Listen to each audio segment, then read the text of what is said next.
अस्सलामुअलैकुम फ्रेंड्स। आज की रेसिपी बहुत ही स्पेशल है और सबकी पसंदीदा है। और सिर्फ 2.5 आलू है मेरे पास, 3 भी पूरे नहीं हैं।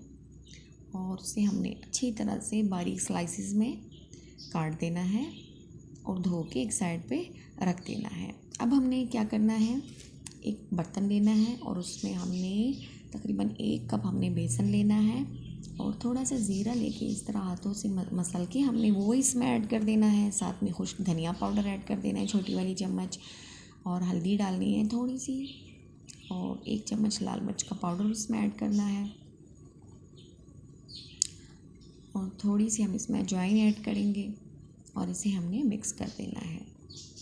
और अपने जायके के हिसाब से इसमें नमक शामिल करेंगे। अच्छा, यहाँ पे एक बात आप देखिएगा, क्योंकि हम पकौड़े बना रहे हैं आलू के, तो कभी कभी हमारे पकौड़े जो है, जब तक आप उसमें बेकिंग सोडा नहीं डालेंगे या कोई ऐसी चीज़ नहीं डालेंगे तब तक वो फूलेंगे भी नहीं और आपका बेसन जो है वो बैठा बैठा रहेगा। उसकी वजह यही होती है कि जब भी हम बेसन बनाते हैं तो हम उसे अच्छी तरह से बीट नहीं करते। जब आप उसे बीट करेंगे ज़्यादा देर तक इस तरह से, तो वो फ्लपी हो जाएगा, ऊपर की जानिब आ जाएगा, तो वो वेट में लाइट हो जाएगा। तो जब वो वेट में लाइट हो जाएगा तो वो फूलने लगेगा। तो इसमें हमने कोई सोडा वगैरह कुछ भी ऐड नहीं किया, बस थोड़ा सा हमने इसे बीट किया है। तो देखिए बेसन हमारा भी लाइट हो गया है। और अब इसमें बनने वाले पकौड़े जो हैं वो क्या होंगे, वो ऊपर की जानिब खुद से उठेंगे और फूले फूले हुए बनेंगे और क्रिस्पी भी होंगे। आप देखिएगा हम इसे कैसे बनाते हैं। तो अब हमने कढ़ाई में घी लिया है, इसे हम गरम करेंगे और इसके साथ ही हमने इसमें अपने पकौड़े ऐड करने हैं। तो देखिए, जब भी आप पकौड़े बनाते हैं पहली दफ़ा जो डालते हैं वो तो बिल्कुल भी फ्लपी से नहीं होते, बिल्कुल चिपटे से होते हैं, नीचे बैठे होते हैं। लेकिन आप देखिएगा जब आप बेसन को बीट करेंगे और अच्छी तरह से बीट करेंगे तकरीबन 2 मिनट तक, तो आपके पकौड़े बहुत अच्छे बनेंगे। अब फूले हुए भी बनेंगे और इसके साथ ही वो क्रिस्पी भी होंगे। तो देखिए हम बनाते हैं, आप देखिएगा इस तरह से। जितने घी की आपके पास गुंजाइश है आप उतना लीजिएगा। मैंने ज़्यादा नहीं लिया इसके लिए। और जितनी पकौड़े की जगह बनती है मैं इसमें ऐड करूँगी। पर ये छोटी छोटी बातें हैं, अगर आप इसे याद रखेंगे तो छोटी सी चीज़ें हैं लेकिन परफेक्ट बन जाती हैं, फिर अच्छी बनती हैं।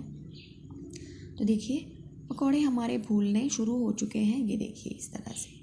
और जब हम इसे थोड़ा, और आपने जब इसे फ्राई करना है तो चूल्हा बिल्कुल स्लो करके रखना है या फिर दरमियाने पे रखना है। तेज़ आंच पे आपने कभी भी पकौड़े नहीं पकाने, क्योंकि वो आपके जल जाएंगे साइडों से भी और अंदर से आपका आलू जो है वो कच्चा रह जाएगा। तो इसको, इस बात का ख्याल रखिएगा। ये देखिए बिल्कुल अच्छी तरह से फ्राई हो चुके हैं। अब इसमें मज़ीद हम पकौड़े ऐड करेंगे, ये देखिए। और बिल्कुल लो फ्लेम पे हमने इसे फ्राई कर लेना है। और आपको जो है तकरीबन इस दोबारा डालने के लिए बहुत कम वेट करना पड़ता है, क्योंकि वो बहुत ज़्यादा जल्दी फ्राई हो जाते हैं।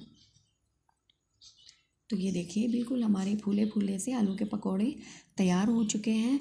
अगर आप इस तरीके से बनाएंगे तो आप लोगों के पकौड़े भी बहुत अच्छे बनेंगे।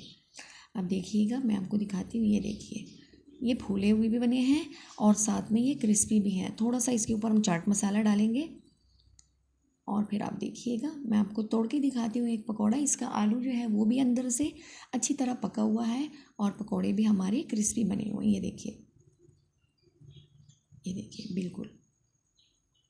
आप इसे चटनी के साथ आप इसे सर्व करें, आपको मज़ा ही आ जाएगा। वीडियो देखने का बहुत शुक्रिया। अपना ढेर सारा ख्याल रखिए। अल्लाह हाफिज़।